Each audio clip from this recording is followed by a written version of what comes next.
안녕하세요. 금요사건 파일 디바제식합니다. 2000년 4월 10일 오후 2시 30분 충남 천안시 원성동에 위치한 한 고급 주택에 강도가 침입합니다. 여기는 중소기업을 운영하던 55세 남성 김 씨의 집이에요. 당시 집에 아무도 없어서 범인은 담장을 넘어 손쉽게 실내로 들어올 수 있었죠. 그는 가장 먼저 주방으로 가서 흉기가 될 만한 부엌칼을 챙겼습니다. 그리고는 화장실에 들어가더니 소변까지 보는 여유를 보였죠. 그런데 잠시 후 김 씨의 아내 51세 이 씨가 마침 이때 외출을 마치고 집에 들어옵니다. 안타깝게도 그녀는 곧 인질로 붙잡히게 돼요. 범인은 흉기로 위협을 하면서 있는 돈을 몽땅 내놓으라고 소리쳤죠. 이 씨는 순순히 집에 있던 현금 300만 원을 건넸지만 범인은 여기에 만족하지 않았습니다.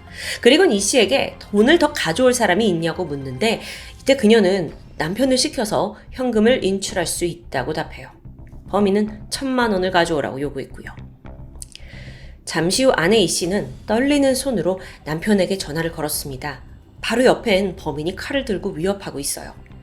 그런데 이때 아내가 기지를 발휘하는데 평소 여보 이렇게 다정하게 남편을 불렀다면 그때는 좀 낯선 호칭을 일부러 붙였습니다. 평소와 다른 분위기를 좀 암시하려고 했던 거죠. 거기에 더해서 말끝마다 알았지? 알았지? 이렇게 반복하면서 다소 어색한 대화를 이어갑니다. 이걸 들은 남편 김 씨가 단박에 눈치를 챘고 그는 즉각 경찰에 신고를 하게 돼요. 얼마 후 경찰이 집을 포위하기 시작했습니다. 그리고 남편으로 가장한 형사 한 분이 집 안으로 들어가 범인에게 돈가방을 건네줬죠. 범인은 만족해하면서 돈을 받고 바로 집을 빠져나가요. 그 순간 잠복해 있던 형사들이 가스총을 쏘면서 검거작전을 펼쳤고 그때부터 쫓고 쫓기는 추격전이 시작됩니다. 이 범인이 상당히 능숙하게 훌쩍 담을 막 타넘어요. 그렇게 6채 정도의 집을 뛰어넘었을 때 마침내 인근 주택에서 형사에게 덜미가 잡혔죠. 현장에서 검거된 그는 당시 32살의 정두영입니다. 그는 천안경찰서로 옮겨져서 조사를 받게 되는데 때마침 이곳에서 과학수사요원으로 근무하던 이관우 경장님이 우연히 이 범인의 얼굴을 보고 좀 낯이 있다고 느꼈어요. 그래서 곰곰이 생각을 해보니까 약 한 달 전 부산 서대신동 살인사건의 범인 몽타주와 비슷한 겁니다. 심지어 확인을 해보니까 그때 사건에서 범인이 남긴 족적 또 신발 사이즈까지 정두영이 신고 있던 것과 정확히 일치해요. 게다가 그는 과거 부산에서 살인을 저질러 실형을 받았던 전과까지 있었고요. 여기에 대해 정두영은 강력하게 부인합니다. 하지만 그 얼굴 사진을 찍어서 부산서에 보내본 결과 목격자가 정확히 이 사람을 범인으로 지목했어요. 자, 지금껏 대범하고 여유로움을 보였던 범죄 행각. 이 범인 정두영은 약 1년 동안 무려 9명을 살해한 연쇄살인범이었습니다. 정두영, 그를 소개하기 전에 일단 우리가 익히 알고 있는 유영철에 대한 이야기를 잠시 해볼까요? 그는 2003년부터 2004년까지 노약자와 여성 총 21명을 살해했습니다. 그의 그 무자비한 범죄 행각은 당시 대한민국을 충격에 빠뜨렸고요. 이후 추격자라는 영화의 소재로도 쓰였죠. 그런 그가 검찰 조사를 받을 당시 한 말이 있습니다. 나는 정두영 사건을 보고 범행에 착안했다. 즉 유영철의 롤모델이 된 셈인데요. 과연 정두영은 누구일까요? 그가 이런 어둠의 길로 빠져든 데는 집안 배경이 한몫했다고 볼 수 있었어요. 세 남매 중 막내로 태어났는데 아버지는 태어나기 전에 이미 사망하셨고 어머니가 재혼을 하면서 별 수 없이 정두영은 외삼촌 손에 길러집니다. 그러다 외삼촌이 양육을 포기하고 5살 때 애를 고아원으로 보내요. 그리고 나서 7살이 될 무렵 다행히 어머니가 다시 정두영을 찾아왔지만 또 얼마 안 가서 고아원으로 내쳐졌고요. 그렇게 가족으로부터 2번의 버림을 받은 후 그는 소위 불량한 길로 빠져들었습니다. 이 정두영이 또래보다 좀 키가 작고 왜소한 체격이었다고 해요. 그래서 처음에는 자기 자신을 지키기 위해 폭력을 사용했어요. 15살이 돼서 고아원을 나온 후에는 이젠 물건을 훔쳐서 내다 파는 방식으로 생계를 이어갔고요. 그러던 1986년 5월, 18살이 된 그는 부산의 한 초등학교에 강도를 목적으로 들어갑니다. 근데 여기서 교사와 딱 맞닥뜨린 거예요. 그대로 흉기로 찌르고 도주해버렸죠. 다행히 급소를 피해서 생명엔 지장이 없었는데요. 아니 근데 한 달 뒤에 정두영이 자기를 검문하던 방범대원을 또 칼로 찔러서 살해합니다. 이 일로 징역 12년을 선고받고 1998년 시간이 지나서 출소하게 되는데 아니 얼마 안 가서 또다시 절도로 6개월간 재수감에 처해지죠. 그렇게 1999년 갓 출소한 정두영에게는 사랑하는 여자가 있었습니다. 그녀와 가정을 꾸리고 싶었고 또 경제적으로도 부족하지 않은 삶을 살고 싶었어요.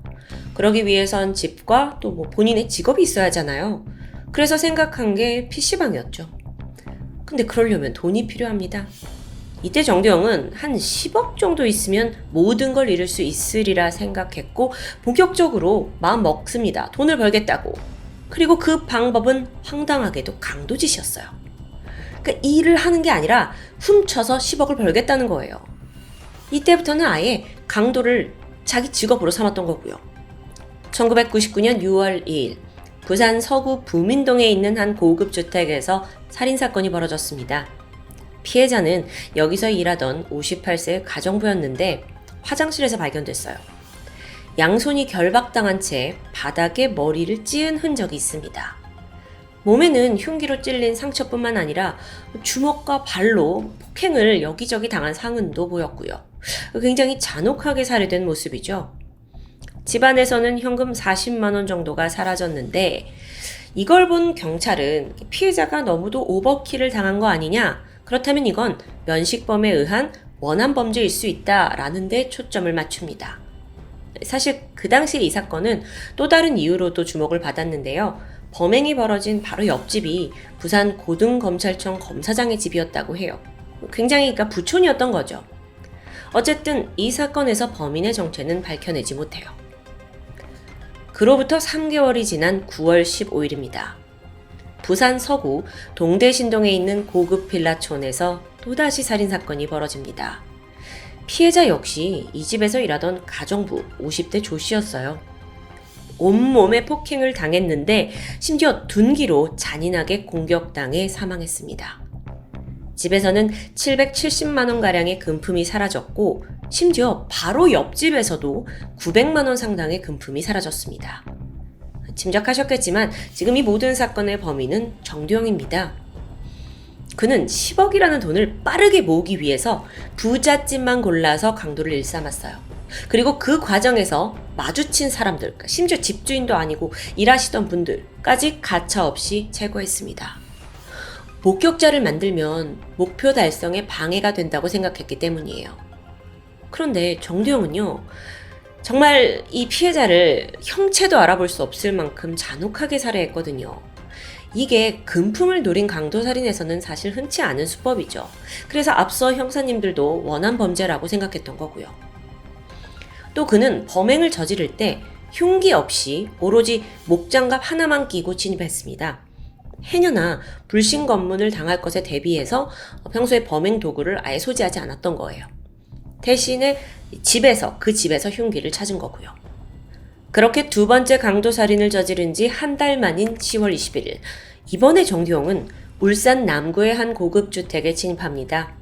집 안에 50대 어머니와 24살의 아들이 있었어요. 근데 정두영이 먼저 50대 어머니를 맨손으로 마구 폭행했죠? 이 소란을 들은 아들이 2층에서 내려오니까 이번엔 신발장 위에 있던 망치로 아들의 머리를 가격합니다. 그렇게 순식간에 2명의 목숨을 앗아간 거예요. 이후 안방을 뒤져서 현금과 귀금속 등을 챙겼고 피가 묻은 옷 갈아입고 또 자기가 남겨둔 족적, 지문까지 말끔히 치워두는 치밀함을 보였는데요. 다음 해인 2000년 3월 11일 부산의 대표적인 부촌 서구 서대신동 고급주택단지에서 낮 12시 30분쯤 한 이웃이 수상한 소리를 듣게 됩니다. 옆집에서 들리는 것 같은데 쿵, 쿵, 쿵 이렇게 일정한 소음이에요. 공사를 하나 싶었죠? 근데 이 소리가 무려 2시간이 넘게 이어졌어요.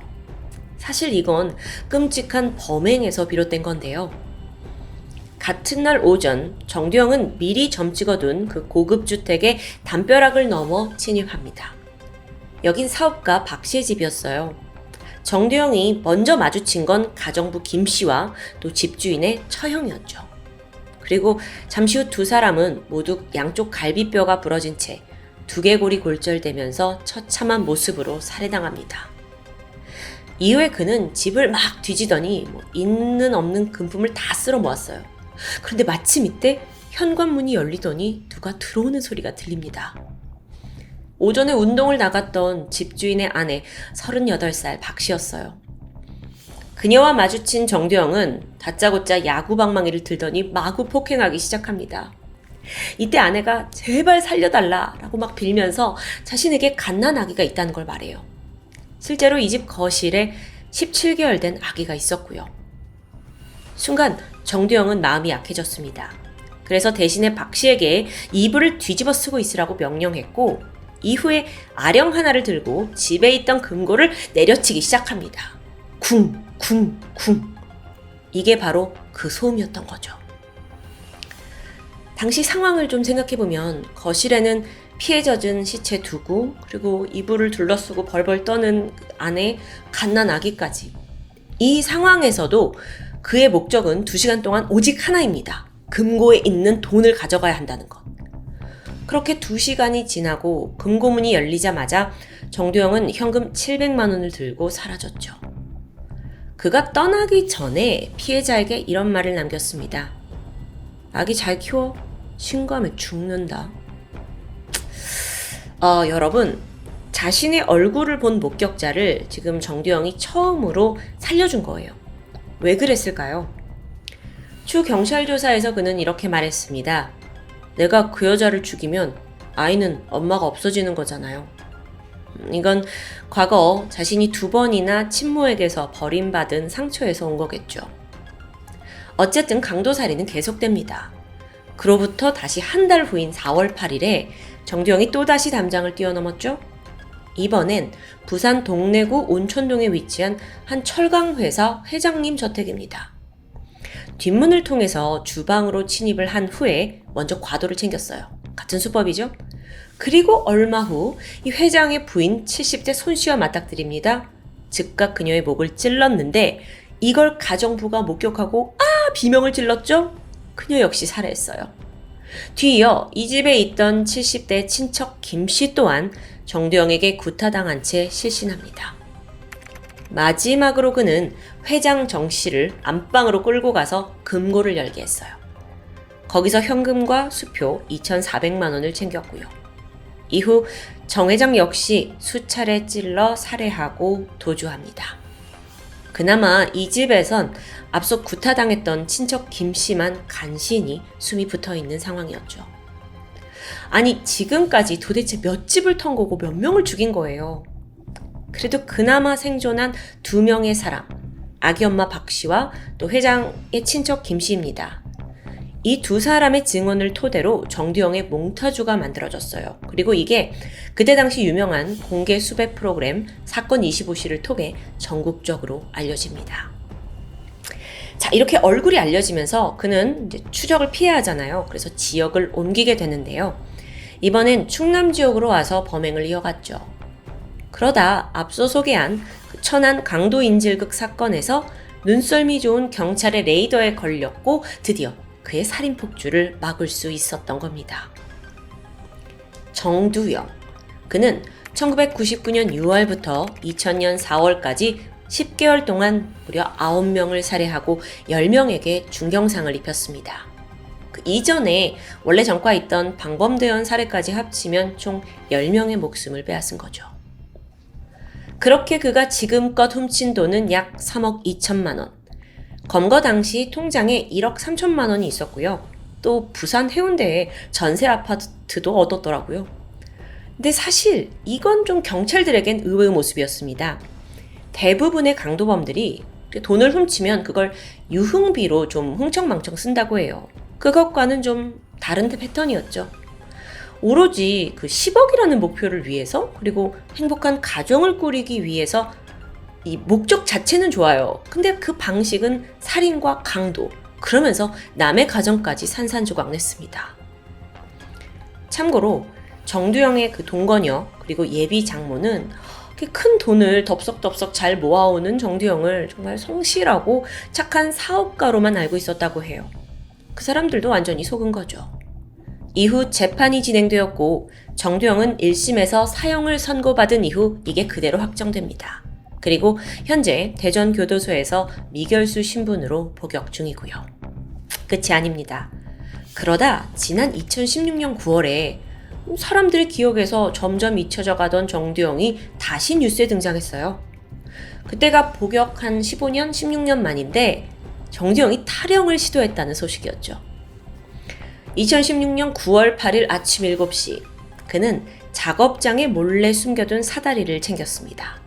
정두영이 평소 이 작업장에서 전선을 만드는 일을 했는데 그때 플라스틱 재료를 하나하나 모아서 길이 4m짜리 접이식 사다리를 만들었다고 해요.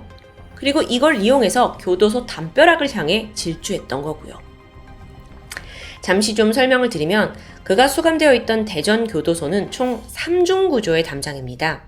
첫 번째는 철조망 벽, 그 두 번째는 감지 센서가 있는 벽, 마지막으로는 이제 외부로 향하는 담인데 정두영이 먼저 철조망 위에 모포를 덮었어요.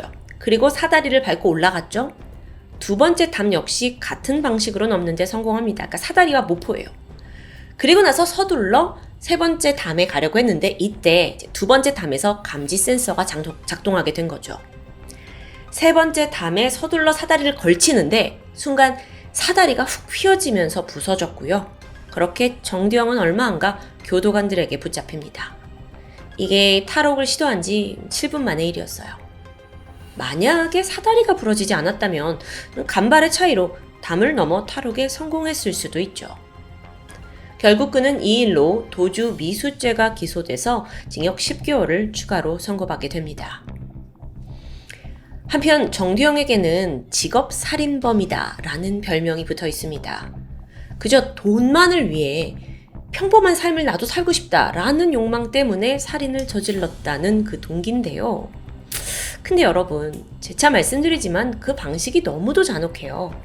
피해자 칼로 마구 찔렀고 형체를 알아볼 수 없었고 몽둥이 같은 걸로 구타하는 그야말로 과잉 공격 살인을 자행한 거죠. 어쩌면 그의 살인 본능이 단지 돈이라는 허울 좋은 핑계로 포장된 건 아닐까요? 정두영은 체포가 됐을 당시 이렇게 말했습니다. 내 안에 악마가 살고 있어요. 아니요, 이 말은 틀린 것 같아요. 정두영 그가 이미 악마 그 자체였으니까요. 지금까지 금요사건 파일 디바제시카였습니다.